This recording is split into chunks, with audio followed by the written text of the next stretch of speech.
ক্ষমতা তৈরি করে দেয় মানুষ, জনসাধারণ, একজন ক্ষমতাবান মানুষকে। মুখে কম কাজে বেশি, জনগণের রাজ আমাদের নিতে। খবরটা নিয়ে বেরিয়ে প্রেস কনফারেন্স করার সময় ফার্স্ট ডায়লগ সেটা হচ্ছে অ্যাপলিটিক্যাল বলে কিছু হয় না, সবকিছু পলিটিক্যাল। তুমি ঠিক এই সময় জিজ্ঞেস করলে, ক্যামেরা এখন অন আছে, হ্যাঁ? তখন আগে তো জিজ্ঞেস করতে পারো। এই কথাগুলো যাবে না, এটা গেলে আমাদের কথা বলাটাই দেখাবে না। চলো যাই তাহলে। ও আচ্ছা, এসে গেছেন। এদিকে লোকসভা উপনির্বাচনকে কেন্দ্র করে রিচপুরের রাজনৈতিক পরিবেশ একেবারে উত্তপ্ত যাকে বলে, আর ওই পরিবেশ নিয়ে আলোচনা করার জন্য আমরা কাদেরকে পেয়ে গেছি দেখুন। সৌরভ চক্রবর্তী, দিতিপ্রিয়া রায়। সৌরভ, তোমাকে একটা কথা জিজ্ঞেস করি প্রথমেই। এই যে ভোটটা আসছে ধরো রিচপুরে, একনায়কতন্ত্র, ওটা কি এবার রিচপুর অন্ততপক্ষে ভাঙবে, নাকি গল্পে আবার নতুন কোনো একটা টার্ন আসবে, কি হবে? কঠিন প্রশ্ন। আগের বারের থেকে এবার প্রেক্ষাপট কিছুটা আলাদা যদি বলতে হয়। মানে সিজন 1-এ আমরা দেখেছি তখনও রতিন ব্যানার্জি বেঁচে, এবং মানে ব্যানার্জি বাড়ি রিচপুরের হাড় মজ্জায় ঢুকে থাকা একটা ফ্যামিলি, মানে রিচপুরের মানুষ তাদেরকে বাদ দিয়ে আর কিছু ভাবতে পারে না। তো এবারের কিন্তু সমীকরণ আলাদা, তার কারণ রতিন ব্যানার্জি মারা গেছে, এবং আমরা কিছুটা প্রমিস দেখতেও পেয়েছি যে মল্লিকা ব্যানার্জি মানে তার ওয়াইফ সেই জায়গায় আসার চেষ্টা করছে। তো বাই ইলেকশনে একা মল্লিকা ব্যানার্জি কি নিরঙ্কুশ ক্ষমতায় থাকবে, নাকি রাশি সেটাকে চ্যালেঞ্জ করবে, নাকি অন্য পার্টি রিচপুরে ব্যাঙের ছাতার মতন গজিয়ে উঠবে, তারা জোট হবে, যেটা আমরা আশপাশে দেখতে পাই। আমাদের সবারই তো একটা রাজনীতির চরিত্র, মানে রাজনৈতিক চরিত্র নিয়ে ভারতবর্ষে সবারই একটা কম বেশি জানা আছে, এবং আমরা দেখি প্রতি মুহূর্তে পালা বদল হতে, পট বদল হতে, এ ওর সঙ্গে জুড়ে যেতে, ওর সঙ্গে থেকে সরে যেতে। তো তার বেশ কিছুটা জায়গা তো এই রাজনীতি জুড়ে রয়েছে বটেই। দেখা যাক, দেখা যাক। আচ্ছা, তোমাদের দুজনকেই জিজ্ঞেস করছি, ধরো সিজন 1 এত সাকসেসফুল, মানুষের এত ভালো লেগেছে, এত প্রশংসা পেয়েছো তোমরা, তো ন্যাচারালি এক্সপেকটেশনও একটা তৈরি হয়েছে, বিরাট এক্সপেকটেশন। তো এবার সিজন 2-তে ওইটাকে মিট করতে হবে, তো সেইটার ব্যাপারে তোমরা কতটা প্রেশারাইজ ছিলে এটাকে নিয়ে? দেখো, টেনশন তো ডেফিনেটলি, যখনই প্রচুর সংখ্যক লোক দেখে এবং খুব ভালো লেগেছে সেটা জানায়, তাদের ভালো লাগাগুলো জানায়, একটা প্রেশার তো ক্রিয়েট হয় যে তাদের একটা এক্সপেকটেশন থাকে, এবং সেটা কতটা আমরা মিট আপ করতে পারবো। আর একটা ফ্রেশ সিরিজ একটা ফ্রেশ প্রমিসের মতন, তো আগে যেহেতু প্রমিসটা করা হয়নি, তাই নতুন সেটা যাই করা হোক, ব্যাড প্রমিস আর গুড প্রমিস, সেটা নতুন প্রমিস আর কি। গল্পের আঙ্গিক হোক, তার জার্নি হোক, তার ন্যারেটিভ স্টাইল হোক, বা যে কোনো কিছুতেই যেগুলো ভালো লাগার কারণ হয়ে উঠেছে, তো সবার আগে ওটা একটা টেনশনের যে তার থেকে পড়ে না যায়। আর সেকেন্ডলি যে মানে আর কি নতুন আমি দেখাতে পারছি। খুবই মানে অ্যান্টিসিপেটেড একটা সিরিজ, মানুষজন ভীষণ ভালো বলেছে। আমাদের আগের বার যা যা হয়েছিল তার থেকে অনেক বেশি জমজমাট কিন্তু আমাদের এইবারের সিরিজ। অনেক নতুন জিনিসপত্র সেখানে দেখানো হবে, কি কি দেখানো হবে, কোথায় কোথায় কি কি টুইস্ট আছে সেটা জানতে হলে সিরিজটা দেখতে হবে। রাজনীতির যে আনসার্টেনিটি একদম প্রতি মুহূর্তে পালা বদলে যাচ্ছে, যেটা কিনা সিজন 1-এও আমরা দেখেছিলাম, সেটা এবার ধরো আরো ভালো ভাবে আসছে সেটা আর কি। ঠিক, খুব ভালো। বাট লেটস হোপ সেটা নিশ্চয়ই প্রথমবার এত ভালো করে like you pulled it through, তো এবারও নিশ্চয়ই তাই হবে। ফার্স্ট সিজনে ধরো 3টে কম্পোনেন্ট সেই অর্থে দেখতে গেলে they were kind of hook points. একটা হচ্ছে ধরো এক প্রতিপক্ষ, যেটা রাজনীতিতে থাকবেই, একটা community, idea of a community, community feeling, এবং অবশ্যই একটা সেন্টিমেন্ট। তো এই 3টে actually kept us very much hook to the entire story. তো তোমার সেকেন্ড সিজনে এরকম কি এক্সপেক্ট করতে পারি আমরা? খুব ভালো কোয়েশ্চেন, কঠিন কোয়েশ্চেন। এখানে একটা জায়গাকে আমরা ধরার চেষ্টা করেছি। জায়গাটা হলো কি, দেখো, একজন রাজা একই জীবনে সে রাজার রাজত্ব দেখেছেন, একই জীবনে সন্ন্যাস ধর্ম সে পালন করেছে। কথাটা রাজা থেকে সে সন্ন্যাসী হতে পারে। সন্ন্যাস ধর্ম মানে যখন সে নিয়েছে, ধারণ করেছে, সে যখন আবার রাজত্বে ফিরে আসে, সে কি রাজত্ব, সেই মোহে কি তার থাকবে? যে সিংহাসনের লোভ তাকে বারবার ইলেকশন জিতিয়েছে, তখন সে সেটা ছেড়ে চলে গেছে, আবার যখন সে ফেরত এসছে, সেই লোভের জায়গাটা তার কাছে কতটা? এরকম দারুণ দারুণ প্রশ্ন আমরা চেয়েছি এখানে ফুটিয়ে তুলতে। এর থেকে বেশি কিছু বলা যাবে না, গল্পের জন্যই বলা যাবে না। তো ডেফিনেটলি আমরা চেষ্টা করেছি যে বাস্তবের সামনে রাজনীতিকে ফেলে যাচাই করে দেখা, যে রাজনীতি কতটা গদি দখলের লড়াই, আর কতটা মানুষের উন্নয়নের জন্য। এবং পরিবার আগে না রাজনীতি আগে। এক্স্যাক্টলি প্রতি মুহূর্তে মানে কি করে একটা ফ্যামিলি পলিটিক্স মানে ফ্যামিলির মধ্যে একটা রাজনীতি কিভাবে একটা জনজীবনকে প্রভাবিত করে। আচ্ছা, তোমাদের শুট হয়েছে ওড়িশায়, তো সেখানে যে রিয়েল পলিটিক্সকে শুট করার সময় কোনো রিয়েল পলিটিক্যাল প্রবলেম ওখানে ফেস করতে হয়েছে? না, একদমই না। মানে বরঞ্চ তাই না, লোকজন ভীষণ ভালো, কোঅপারেটিভ। শিমলিপাল ফরেস্টের কাছাকাছি কিছু জোন আছে যেখানে আমাদের কিছু ট্রাইবাল ভিলেজের প্রয়োজন ছিল, কিছু ব্রিজের প্রয়োজন ছিল, বাড়ির মধ্যে শুট করা হয়েছে।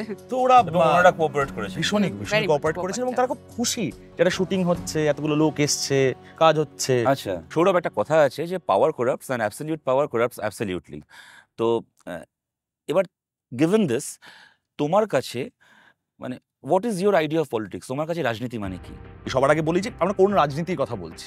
রাজনীতি সর্বস্তরে সব জায়গাতে এক্সিস্ট করে, সেটা রান্নাঘর থেকে বেডরুম থেকে ক্লাসরুম থেকে ল্যাবরেটরি স্পেস, কোথাও বাদ নেই।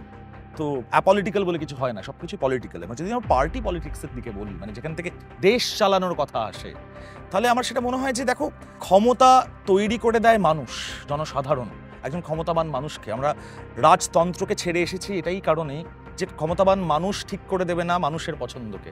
মানুষের ক্ষমতাবান পছন্দ মানুষের থেকে অনুযায়ী, মানুষের ক্ষমতা বেশি হবে। হ্যাঁ, মানুষের পছন্দ অনুযায়ী একজন মানুষকে ঠিক করা হবে যাতে সে পছন্দের পরিমাপগুলোকে ঠিকঠাকভাবে ইমপ্লিমেন্টেশন করতে পারে। তা মনে হয় প্রতিনিয়ত না সেটাকে ভুলিয়ে দেওয়া হচ্ছে, এবং ক্ষমতাবান মানুষের হাতে আমরা বন্দী, রাদার দেন আমাদের হাতে ক্ষমতা, তাই আমরা ক্ষমতাবান মানুষকে তৈরি করছি। তো এটাকে যত এই ন্যারেটিভটাকে এই যে সারাক্ষণ বদলে ফেলা হচ্ছে, সেটাকে খুব ভয় লাগে। এটা নয় ন্যারেটিভ, অ্যাকচুয়ালি ন্যারেটিভ তো আমরা তৈরি করব একজন ক্ষমতাবান মানুষকে, যে আমাদের কথা শুনবে এবং আমাদের প্রবলেমগুলো দেখবে। দিদি, তোমাকে প্রথম প্রশ্ন, মানে হোয়াট ডু ইউ থিঙ্ক ডিমার্কেটস রাজনীতি এবং আবার রাজনীতি, এই দুটো সিরিজের মধ্যে ডিমার্কেশনটা কি? আমরা অনেক কটা ক্লু বোধহয় মানে আগের সিজনে ছেড়ে গেছি, সেই ক্লুগুলো কোথাও গিয়ে এক হয়ে যাচ্ছে, একটা সার্কেল পুরো রাউন্ড হচ্ছে, কমপ্লিট হচ্ছে। সেটাই রাজনীতিতে, আবার রাজনীতিতে বুঝতে পারবো আমরা, কারণ সবাই জানে রাশি ব্যানার্জি কোনো ইচ্ছে ছিল না। দুর্ঘটনা ষড়যন্ত্র, একদম এবার আসলে একদম বোঝা যায় একদম। যে কি ওটা দুর্ঘটনা, actually কেন কতটা দুর্ঘটনা বা কতটা বড় ষড়যন্ত্র। কারণ রাশিকে যা বলা হয় রাশি সেটাই বোঝে, রাশি সেইভাবেই দেখে, এবং সেই হিসেবেই রাজনীতি পার্ট 1 মানে সিজন 1 দেখানো হয়েছে। এবং সেই হিন্টটা শেষের দিকে ছিল, একদম সেটা একদম, আনফোল্ড একদম। হ্যাঁ, হ্যাঁ, করবে। বেশ। আর আরেকটা জিনিস আমি এর সঙ্গে অ্যাড করতে চাই, যে মানে আগের সিজনে আমরা কৌশিক দা মানে রথীন ব্যানার্জির চরিত্রকে আমরা দেখেছি তাকে মারা যেতে। এক্ষেত্রে একটা হিন্ট দর্শকদের জন্য বলতে পারি আগে থেকে, হ্যাঁ, বেশি যে নয় বেশি নয়, যে কৌশিক দা তো আছে এখানে। এই কনভারসেশনটা দেখা শেষ হলেই আপনারা সিজন 1টাকে দেখে নিন, যাতে কিনা সিজন 2টাকে এবার দেখা শুরু করতে পারেন। সিজন 1 এর গল্পটা অ্যাকচুয়ালি মূল আধার কিন্তু সিজন 2 এর। দিদি, তোমার মতে রাশি ব্যানার্জি চরিত্রটার গ্রে সাইড কি আদৌ কিছু আছে? আর যদি থেকে থাকে তাহলে সেটা কি? জম্পেশ কোয়েশ্চেন আছে। আমার মনে হয় প্রতিটা মানুষ গ্রে, কোনো মানুষ তো এরকম ব্ল্যাক বা হোয়াইট হতে পারে না, অবশ্যই। প্রতিটা মানুষ গ্রে। তার জীবনে কিছু লুপহোলস আছে, তার কি কারুর না কারুর গল্পে সে তো ভিলেন, কারুর না কারুর গল্পে। হ্যাঁ, তো সেই ক্ষেত্রে কারোর একটু পজিটিভিটি বেশি, কারোর নেগেটিভিটি বেশি, এই যা সব মিলিয়ে মিশিয়ে সবাই আমরা গ্রে। তো রাশির ক্ষেত্রে আমি একটাই কথা বলবো, যে আমাদের ডিরেক্টর খুব সুন্দর একটা লাইন লিখেছে রাশির জন্য, যে আমার তো রক্তেই রাজনীতি। তো আমি যতই বলি, রাশি যতই বলুক আমি অরাজনৈতিক, কিন্তু সেটা কি আদৌ সে হতে পারবে? রাশির কাছে প্রায়োরিটি কি, রিচপুর না পরিবার? রিচপুরের প্রতিটা মানুষ রাশির পরিবার। হয়ে গেছে। অসাধারণ, ক্যাম্পে চলো বাড়ি যাই। খবরটা নিয়ে বেরিয়ে প্রেস কনফারেন্স করার সময় ফার্স্ট ডায়লগ এটা হচ্ছে। আচ্ছা, কি মনে হয় আজকের যে লার্জার যে পলিটিক্যাল সিনারিও, তার সঙ্গে আবার রাজনীতি কতটা রেলেভেন্ট? আমরা যতই বলি না কেন সবকিছু কাল্পনিক, হ্যাঁ, কিন্তু ঘটনা চক্রে কোনো কিছুই কাল্পনিক হয় না, নয়। কারণ সবকিছুই আমাদের কোনো না কোনো জিনিস থেকে ইন্সপায়ার্ড বাই ট্রু ইভেন্টস। আমরা একটা বড় জিনিস আমিও খেয়াল করি, সবাই আমরা খেয়াল করি, যে কেউ ভুল স্বীকার করতে চায় না। এটা একটা অদ্ভুত বিষয় আর কি। আমরা ছোটবেলা থেকে মা বাবার কাছে এটাই, ভুল হলে স্বীকার করবি, দোষ হলে স্বীকার করবি। যেই আমরা রাজনীতিতে একটা বড় জায়গা হয়ে যায়, দোষ স্বীকার বা ভুল স্বীকারে আমরা একটু পিছপা হই, অ্যাজ ইফ যেন আমার কোনো স্খলন হবে বা আমি পড়ে যাব। মানুষ তো ভালোবেসে একটা নেতাকে তৈরি করে, একটা নেত্রীকে তৈরি করে। তো সেক্ষেত্রে আমার মনে হয় মানুষ জানে যে ভুল স্বীকার করলে সে রক্তমাংসের মানুষই থাকবে, তাতে ভালোবাসা বাড়তে পারে, কমতে পারে না। তো সেই জায়গাগুলো কিন্তু একটা এই ন্যারেটিভের মধ্যে একটা রোল প্লে করে। দিদি, তোমাকে আমার শেষ প্রশ্ন, ধরো একটা কথা আছে যে রাজায় রাজায় যুদ্ধ হয়, উলুখাগড়ার প্রাণ যায়। তো তুমি আবার রাজনীতিতে রাজার দলে নাকি উলুখাগড়ার দলে? উলুখাগড়ার কথা তো রাজারই বলার কথা, তাই না? এবং সেই ক্ষেত্রে দাঁড়িয়ে আমার মানে সিজনের এই সিজন আবার রাজনীতিতে আমার একটা লাইন আছে, যেখানে আমি সবাইকে বলছি আমি শুধু আপনাদের প্রতিনিধি মাত্র। আমার মনে হচ্ছে আমি তোমার রাজা কাছে মানে এরও পরের সিজনের শপথ গ্রহণ পরবর্তী আমি তো ইন্টারভিউগুলো স্ক্রিপ্টটাও পরে ইলেকশনটা জিতে যাওয়ার পরও কিভাবে মোটামুটি সংসদে মানে কি সংসদ ভবনে কি করে সংসদ বসছে, ভবনে কিভাবে বসছে, ফার্স্ট স্পিচটা কি দিচ্ছে ও প্র্যাকটিস করে ফেলেছে। দেখো, তোমাদের দুজনের সাথে আমি আমার নিজের একটা মিল পাচ্ছি, সেটা হচ্ছে মানে তোমরা কেউই কোনো পলিটিক্যাল ব্যাকগ্রাউন্ড থেকে আসছো না ইন রিয়েল লাইফ, বাট তোমাদের উত্তরগুলো, তোমাদের চিন্তাভাবনাগুলো খুব পলিটিক্যাল, তোমরা and you have been very candid throughout. তো এবার সেই জায়গা থেকে চলো আমরা একটা র্যাপিড ফায়ার রাউন্ড একটা খেলি। আচ্ছা গোলাগুলি যখন হবে সবাই ভালো করেই হোক তখন। হোক ফায়ার। চলো তাহলে শুরু করা যাক। জয় রিচপুর জয় লোকমান্য সেবক পার্টি। একদম পার্টিতে আছে কিন্তু পার্টিতে আছে। আচ্ছা তোমরা ভোট দিতে যাও নাকি ল্যাথ খাও? না না আমি যাই ভোট দিতে। না আমার লাস্ট বার দেওয়া হয়নি, তবে ডেফিনেটলি আমি দিই। লাস্ট বার দাওনি কেন? ল্যাথ খাচ্ছিলে বলে? না আর পারিবারিক কারণে আটকে পড়েছিলাম। পরের প্রশ্নে আমরা চলে যাচ্ছি, তা হচ্ছে যদি তোমরা নিজেরা যদি কখনো if you ever want to form a party of your own, নিজের একটা নিজেদের দল তৈরি করলে, তো তার সিম্বল কি হবে দিদি? সাদা পায়রা। আচ্ছা, কেন বেশ। কেন আমি বল, কারণ শান্তির প্রতীক তার জন্য। ভাবা আছে কিন্তু সব। বাবা এটা বাবা ও ভেবে সাদা, রেখেছে। আমি সাদা ভেবে পরে রেখেছে। এসেছি। তুমি আমি আমি আমি আমি কি সিনে ক্যামেরা সিনে ক্যামেরা? ওকে, ক্যামেরা চলছে চলবে। বেশ। আচ্ছা ধরো তোমাদেরকে এক এক করে বলো, ধরো কখনো কোনো মানে তোমরা জিতলে এবং মন্ত্রী হবে, মিনিস্ট্রির একটা দায়িত্ব দেওয়া হচ্ছে তোমাদেরকে, তো কোন মিনিস্ট্রি তোমরা চুজ করবে? সৌরভ বলো আগে। আমি না খুব একটা মন্ত্রিত্ব বা ওই জায়গাটায় আমার খুব একটা আমি দেখতে পাই না নিজেকে আর কি। মানে তার আগে অব্দি দেখতে পাবো এমপি হচ্ছে। না আমি আমি MLA আমার অবধি বরং দেখতে পাই। না, দেখো জেতা নিয়ে কোনো আপত্তি করলো না কিছু, এবার যখন মন্ত্রীর অফার দেওয়া হলো ওই অব্দি আপত্তি না, করলো আমার খালি না। মনে হয় যে যখন আমি কোনো পদ বা কোনো দল বা কোনো সংগঠনের সঙ্গে থাকবো, আমার রাজনীতি সম্পর্কে যে ওয়াইড রেঞ্জ অফ ধারণা, এই যে ক্রিটিসাইজ করতে পারার ক্ষমতা বা আমার মতন করে দেখতে পাওয়ার যে ক্ষমতা, সেটা সবার আগে বন্ধ হয়ে যাবে। এটা নিয়ে অনেক তর্ক হতে পারতো, বাট আমরা তার মধ্যে যাচ্ছি না। এটা র্যাপিড ফায়ার। এটা র্যাপিড ফায়ার, হ্যাঁ ঠিকই। তুমি বলো দিদি। হেলথ মিনিস্ট্রি বা এডুকেশন। হেলথ অর এডুকেশন আর মেবি বোথ? হ্যাঁ ওকে, হ্যাঁ হ্যাঁ। আচ্ছা ধরো তোমরা এই যে ধরো ভোটার ক্যাম্পেইন করছো, তো এরকম মনে করো তোমরা সত্যি সত্যি কোনোটা ইলেকশনে কন্টেস্ট করছো এবং তোমাদেরকে নিজের জন্য একটা সেন্ট্রাল স্লোগান হবে which would lead your campaign, তো সেক্ষেত্রে স্লোগান কি হতো তোমার এবং তোমার? আমার জন্য যে এডুকেশন ফর অল, এবং সেটা ফ্রি হওয়া উচিত।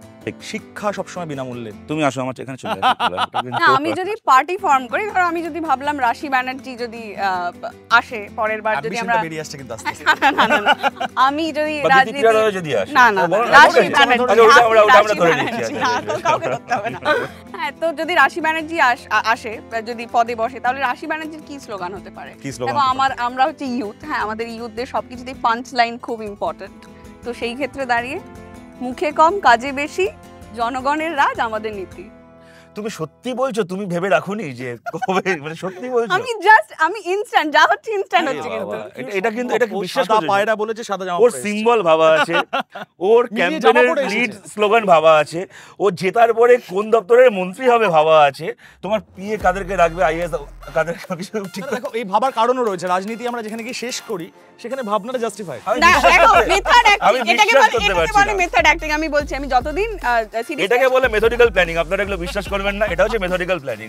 আচ্ছা লিডার নাকি রুলার, কোনটা হতে চাইবে? দুটো হতে চাইতে অসুবিধা নেই, না না লিডার, কোনো হ্যাঁ, প্রশ্নই নেই। leader। লিডার। ওকে, আচ্ছা কি করবে তোমরা তো জিজ্ঞেস করলাম, এবার জিজ্ঞেস করছি তোমরা কি করবে না, অ্যাজ ইন তোমরা যদি সুযোগ পাও একটা জিনিস বলো দুজনই, যা তোমরা তুলে দিতে চাও সাধারণ মানুষের, মনে করো এটা তুলে দিলে সাধারণ মানুষের মঙ্গল হবে। Corruption। বেশ। দেখো আমার খালি মনে হয় যে মেডিকেল মানে স্বাস্থ্য ব্যবস্থা, যেটা নিয়ে আমরা সবসময় খুবই আলোচনা করে থাকি, এটা ফ্রি হওয়া উচিত। সব থেকে বড় কথা একটা শ্রেণীর জন্য। খুব ভালো আড্ডা হলো, সিরিয়াসলি খুব ভালো একদম, লাগলো। থ্যাংক ইউ সো আমাদেরও খুব ভালো, much, my thank you for this lovely session. Exactly. দুজনকেই অনেক ধন্যবাদ। রিচপুরের রাজনীতি চোরা স্রোত কি এই পরিবারের সকলের সাথে সকলের যে সম্পর্ক, সেটা আবার ঘেঁটে দেবে, নাকি অন্য কোনো হাওয়া এসে সবকিছু পাল্টে দেবে? জানতে হলে দেখতে হবে আমাদের সিরিজ আবার রাজনীতি। এক্স্যাক্টলি।